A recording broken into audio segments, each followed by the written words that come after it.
જિંદગીનો અંત સમય સુધારવો હોય ને તો આ વિડીયો આખો જોજો. તમે આખી જિંદગી દીકરાઓ માટે સમર્પણ કરી દો છો. મારો દીકરો સુખી રહે, મારો દીકરો આમ કરે, મારો દીકરો આમ કરે, અને દીકરા માટે હાવ બધું તમે સોંપી દો છો, ન્યોછાવર કરી દો છો, બધું સમર્પણ કરી દો છો. પણ હાલના સંજોગોમાં આવનારી વહુ દીકરાને કે એટલું જ પાણી પીએ છે, એટલે દીકરો તમને વૃદ્ધાશ્રમમાં મૂકી આવે છે.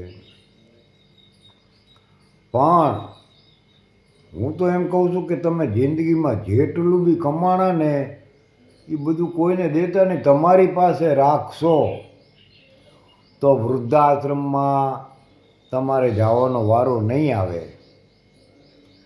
આ સત્ય છે, પણ કડવું લાગશે તમને. મારી હાથમાં જો એક વિડીયો આવ્યો છે, હાથમાં હું બતાવું હમણાં.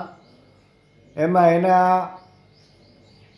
9 સંતાનો, કેટલા 9, પણ તો એ માની લાશ તો રખડતી હતી જ, કોઈ આવ્યું નહીં. આવ્યા તોય ભાગી ગયા પાછા.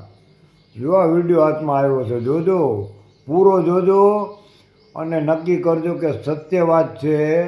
જીવનમાં જેટલું કમાણા ને એટલું આપણી પાસે જ રખાય, કોઈને અપાય નહીં. દીકરાઓને દીકરીઓને કોઈને અપાય નહીં, તો તમારું જીવન અંત સમય સુધરી જશે. બાકી તો તમને અત્યારના યુગમાં ક્યાંક વૃદ્ધાશ્રમમાં મૂક્યા આવશે અથવા ક્યાંક મંદિરોમાં છોડી આવશે. સત્ય છે પણ કડવું છે. સાંભળજો પૂરો વિડીયો. જો અમે મૂક્યો છે. જિંદગીમાં જેટલું કમાણા એ બધું તમારી પાસે હશે ને તો અંત સમયે દીકરાઓ અને બધાય તમારી સેવા કરશે.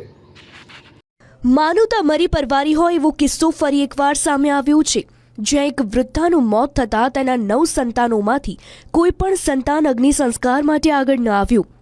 આ ઘટના મહારાષ્ટ્રના સોલાપુરની છે, જ્યાં એક ગામમાં માતા અને સંતાનો વચ્ચેનો પ્રેમ સુકાઈ ગયો હોય તેવા દ્રશ્યો સામે આવ્યા.